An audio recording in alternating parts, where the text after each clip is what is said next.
going on, vapors? I'm going to do this kind of a short and sweet. This is a disappointment video.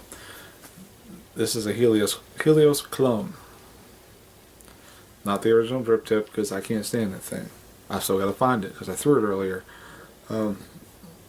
Highly disappointed. Highly disappointed. I mean, the vape is alright.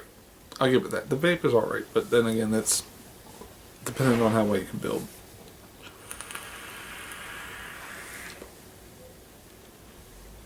I mean, it's alright. We're going to get up and close and personal with this thing in just a minute, but I just got to say I'm highly disappointed. Should have done better when I bought a clone. It's the last clone I ever buy because I've had no luck with clones. This thing is a piece of crap. Got a Nimbus XL, or an XL Nimbus clone that one of the negative posts came loose right away. Only problems I have are with clones. I would have rather spent the money I spent on this thing to buy an iGo W. Well, I have an iGo W4. I'd rather buy the iGo W and make that a dual coil setup instead of this piece of junk. I'm not going to use this much. It's going to end up being a sit around. We're going to dive down in and show you what everything looks like up close. Here we go. Alright, so here's the Helios Clone up close. You're going to just forgive me. It's the first time I'm trying to close up. Now, here's the original drip tip. Let me see how well. I don't know how well you're going to be able to see the edges here. You see the little burrs? There's little burrs all along this thing. I mean, it is so uncomfortable. I swear you feel like you could cut yourself with that.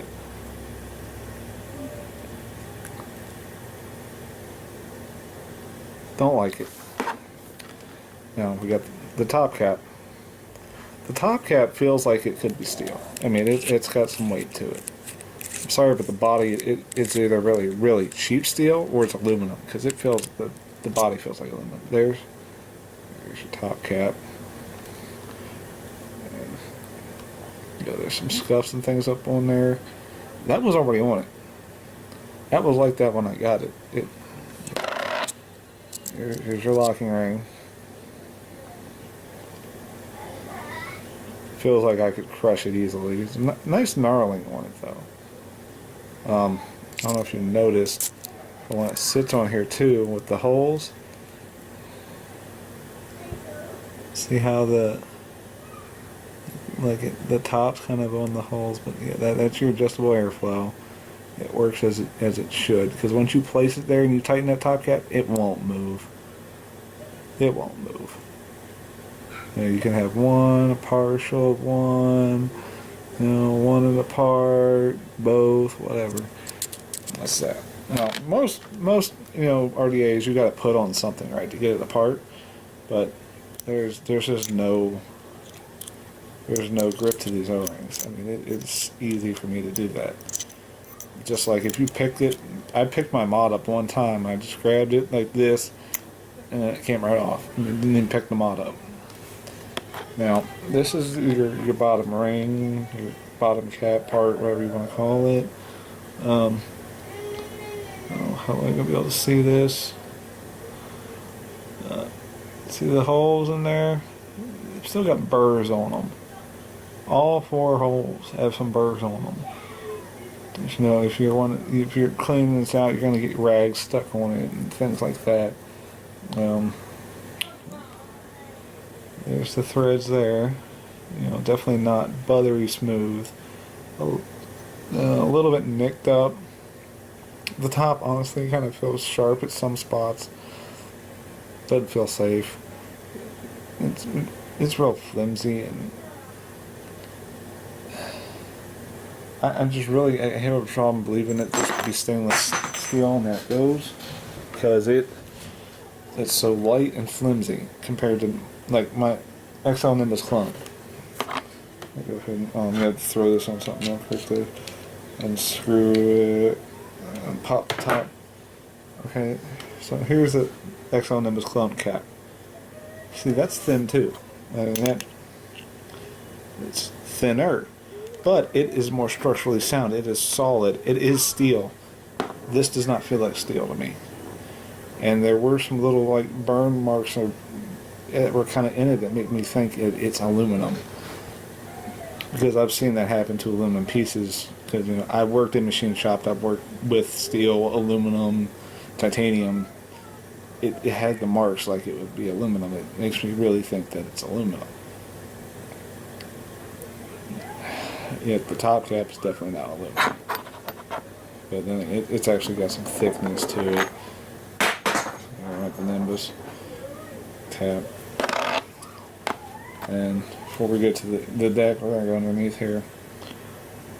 Use your 510 with a copper connection, or I hope that's actually copper and not just like copper plated something. I'm sure I'll find out over time the truth. There are those real little thin, good for nothing O-rings. There's no meat to them at all. They barely, if at all, stick out there. They don't grab at all. And here's your deck. You'll notice something if you look at the holes real quick. This post here is turned inwards. Came that way. I don't know how well you're going to be able to see that either. That you can kind of see it there. The posts are not all the way down. They're not. You can see the bottom of the post. You can see there's an insulator there underneath the center post. Now I like the center post. And I'll tell you why. Because it's very easy to build on with that. Because that's your positive and your negatives. It's really easy to build on that with the positives. Again, though, too, if you look at it, it's not really straight either. There's just all kinds of stuff about this that's crooked. But the way that one there is turned inwards is just horrible. Because that's turned inwards and this is backwards. So it makes it pain to build on. Oh, it's got a nice little, drip wall in there. There's the, I'll go ahead and put it back together first here. Take your outer cap, easily slips on. Your ring, set it how you want to set it. So I'll just set it for like 1.5, whatever. Take your top cap and just throw it to catch and grind its way on there. Whatever. I got one hole open. I don't tighten it up all the way yet. Yeah, got some juice on my hands too. It makes it a little hard. And there's the fully put together Helios. I've tried a few different 510s, and they all seem to fit on there good. One was a little bit. I have other ones laying around here. Yeah, there's one. Oh, man, that one's. This one's a tight one, no matter what it's on anyway. That's a good tight fit. So, I mean, yeah, basically every drip tip you have is going to work. Cotton with that. Okay, I was kind of interrupted there. The phone call rang in. But yeah, there's your Helios fully assembled. A Helios clone. I don't know where they got this from. It was a local store. I'm not sure who they got this, what vendor they got this from. It seems like a Fast Tech. Besides, that little... That could be the only piece of copper. The problem with that is, look how much that thing sticks out there. That's not adjustable. That sticks out pretty dang far for a positive post. Back out to the full screen. And that was the up close of the Helios Clone thingy bobber. I spent $23 on this. It would have cost me $20 to get an IGO. I should have gotten IGO. I mean, this thing is easy to build on because it's got plenty of space, but still, it's just been a hideous mess. Catch you later.